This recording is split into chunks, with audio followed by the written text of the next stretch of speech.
Yo, Tony D here. Got a banger. It's Captain America. I haven't collected Captain America in quite a long time. I think the last time was when he was assassinated by Crossbones. That's a long time ago. I bought a few issues here and there when they were trying to replace him with Bucky Barnes. Just never really caught on. You know what I mean? The effort was cool. I was kind of getting into it, but it fizzled off. It took a real, and that was back, man, when did that happen? It was like the early 2000s, I think, like 4 or 5. It was really a mainstream thing that I jumped in. I really don't do that a lot. I'm kind of contrarian, just, man, to my own fault sometimes, but that was a mainstream thing. I totally jumped on. It was huge news. There was a lot of FOMO for sure, but I was curious, like, who got him? And it was Crossbones, which sent me on kind of a Crossbones type search for stuff. I wanted to read stuff about Crossbones. So there you go, the beauty of comics, man. It opened another window, and I went down that rabbit hole. But Captain America right now, man, Chip Zdarsky, and the artist is Valerio Shitty, and the artwork, it's fantastic. I'm going to review issue 4 for a specific reason, and that is the issue I believe where we are at a point where everything's coming together, and it can go south, it could go, I don't know, we may see a battle between the two Caps. Don't want to see that. Zdarsky has me to a point where I'm invested in both, and I don't want to see that, but I think it's happening. And it's happening for a reason, not just to see two guys fight like that, but I thought I'd show you what I picked up before we get to 4. Got my Frank Miller copy. The reason why I get the Frank Miller covers are I did an experiment. One thing, I like them, man. I dig them. I know a lot of people don't like them, but that's why I like them. It's just something in me that triggers when there's a lot of hate. I'll investigate, I'll look at it, and I'll probably get it just because people hate it. But I do like it. My nephew, I did an experiment with him. I'll put a link in the description if you want to check out the Frank Miller experiment with my nephew. But yeah, man, totally there. He's doing a lot of stuff with the shapes, like broken glass or puzzle pieces. But yeah, man, glad I have it in the collection. Man, your boy got lucky with a cover A. When this thing kicked off and they introduced Colton, the new Captain America, I don't want to say new. It's like another Captain America, but cover A's went fast, man. Put it on the want list. The near mint came up, and your boy got it. So glad I got that. Issue 2, just to kind of bring you up to speed, they are on a mission. There's hostages in Latveria, and Doom is our antagonist. What an antagonist. Think about that. You got another Captain America introduced, and you're going up against Doom. Come on. 3 is more of that. 4, now this is what happens when you don't catalog your books. I bought 2, but I'm glad I have 2. It's not going to hurt anything, man. So this is, right from the jump, it's gripping. It is politically charged, and it's an installment that really it's pitting Steve Rogers against Doctor Doom, which is so fitting with Rogers being that beacon of hope and Doctor Doom being that dictator. That it's a perfect clash. You know what I mean? The parallels. And we're on issue 4. We are at that showdown that is testing the soul of the heroism of Steve Rogers. And this is a masterclass in character conflict and thematic depth. And we'll get into that. We'll check it out. And Rogers he's in the fight right now with Doom as this issue starts. And there's a lot of thematic, when I talk about thematic depth, there's a lot of back and forth in this book, and they don't miss a beat. It flows, it all has purpose with the flashbacks, especially with Colton here. He is in a morally gray world. It's his subplot really explores the trauma of modern warfare and the ethical, ambiguity of being a soldier in this morally gray world. And we'll get to more of that. So that parallel is important because Roger, when he was a soldier, it was really, things were a little more black and white. You knew who the bad guy was. And remember that. He knew who the bad guy was. It was more black and white. It was good versus evil. And it's just that whole clash from two different worlds. And Zdarsky is narrating it beautifully, very powerful. So Doom is fixing to execute. He has this is like a liberation group that are just, trying to bring him down, man. They're sick of his rule. He is a vicious dictator. I think everybody, if you've been in comics for a while, you really know that. I don't even if you haven't been in the comics, he's such a known pop culture figure. I think a lot of people just know, but if you don't, that's what he is.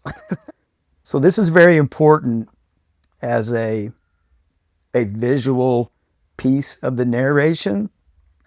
Roger throws his shield through a group of people. Man, that's an excellent splash page right there. And with that shield cutting through that crowd, it's really a visual metaphor for the hope piercing despair.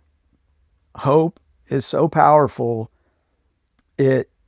That's what people want, man. If you can have hope, you can hang on.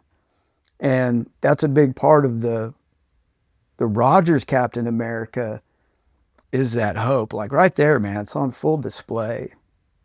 So you'll also get a lot of narration from Rogers, his thoughts, which are important as well as we go through. And thematically, we're going back and forth where there's two missions going on.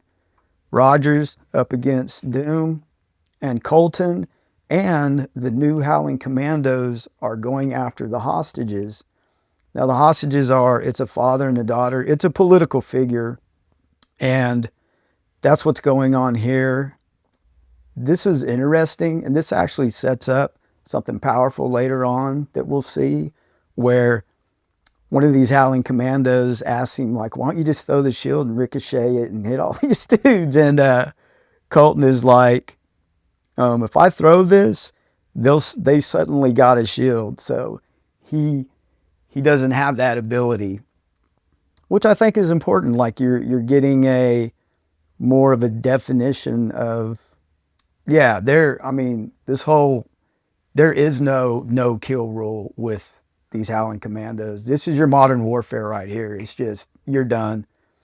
And I believe Colton is the same. I mean, you see the bang right there, like he's doing it too. Like, man, it's obvious. That's such a little shot. I think that's important right there. That's showing you where he's at. Like, he's so opposite of Rogers.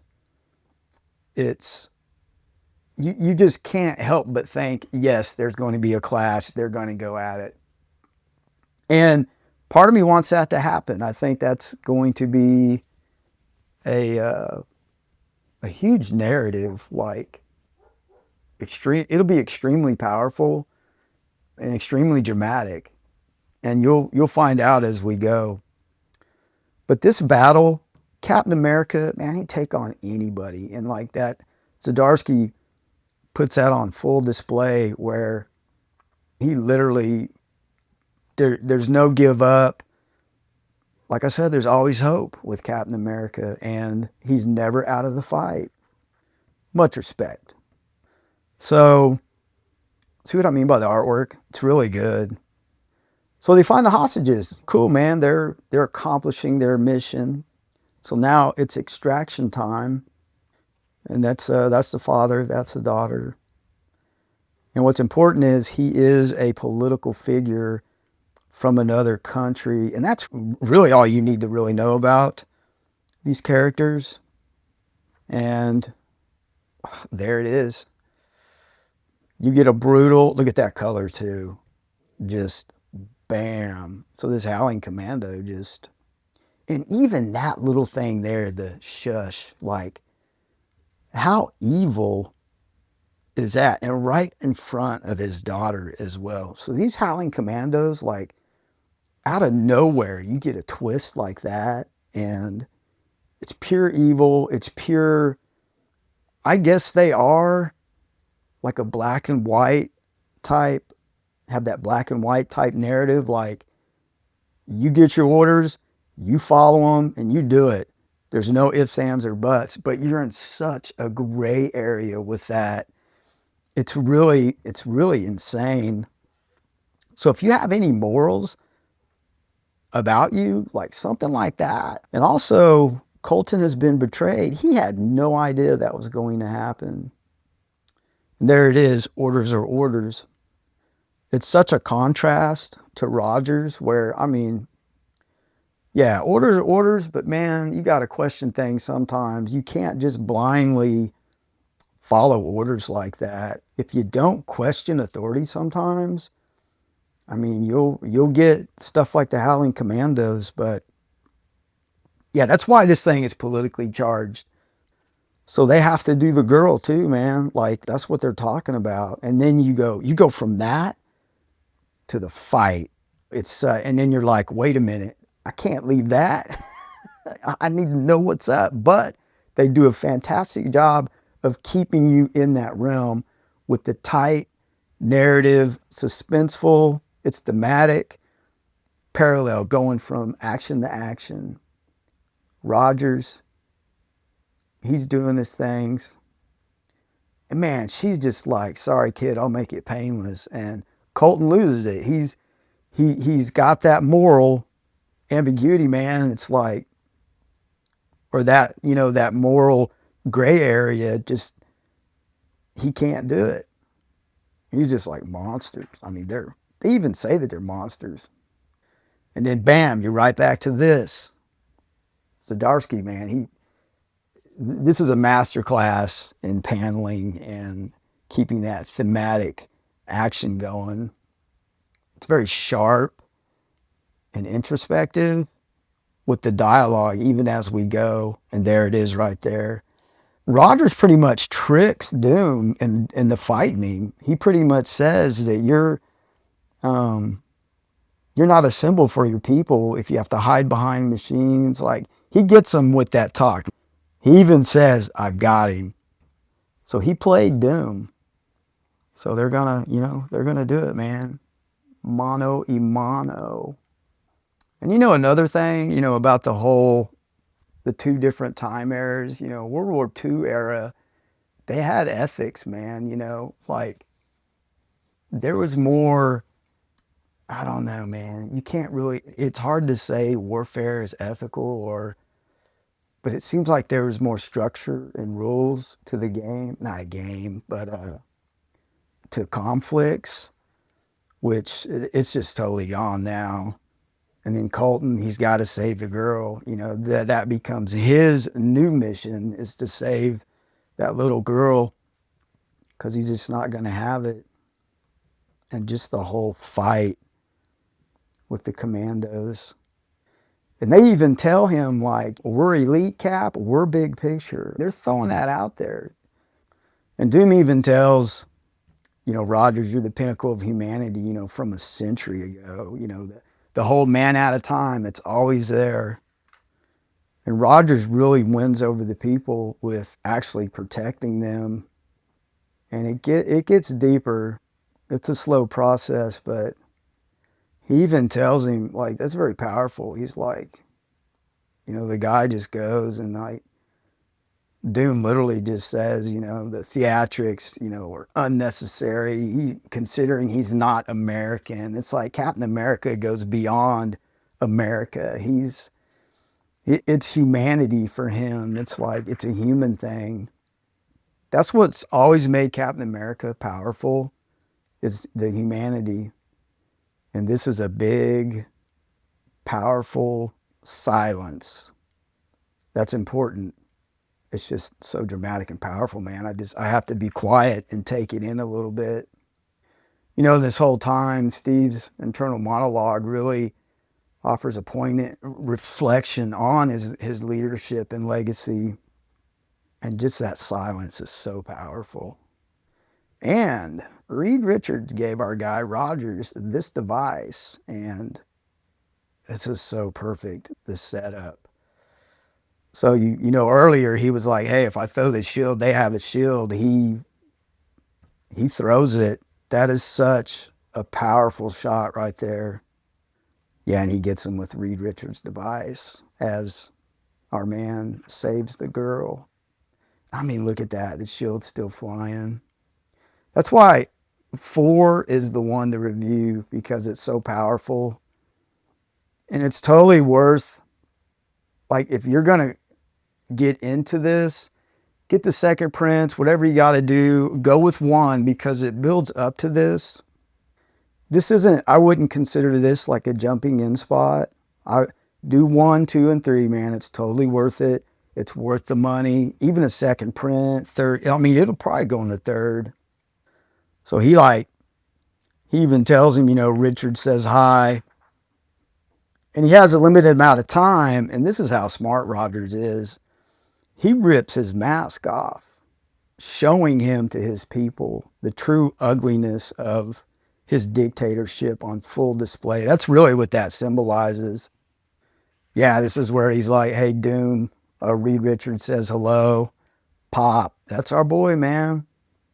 And then this was so powerful where Colton is losing it. And this is where I think that you're going to see these two go at it.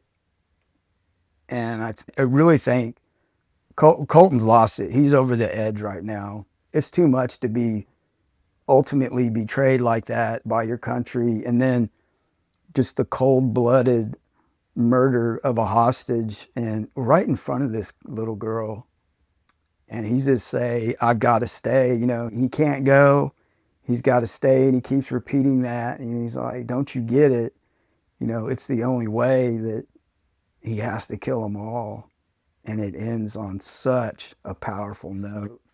So this is worth it. If you're in the Captain America, like I said, I'm not a huge Captain America collector, but I'm so glad I got on board with this. It's really not just about punching villains, it's about what it means to stand for something, when the world is literally falling apart. And Zardowski and Shitty they're crafting a Captain America story that feels urgent, relevant, and deeply human.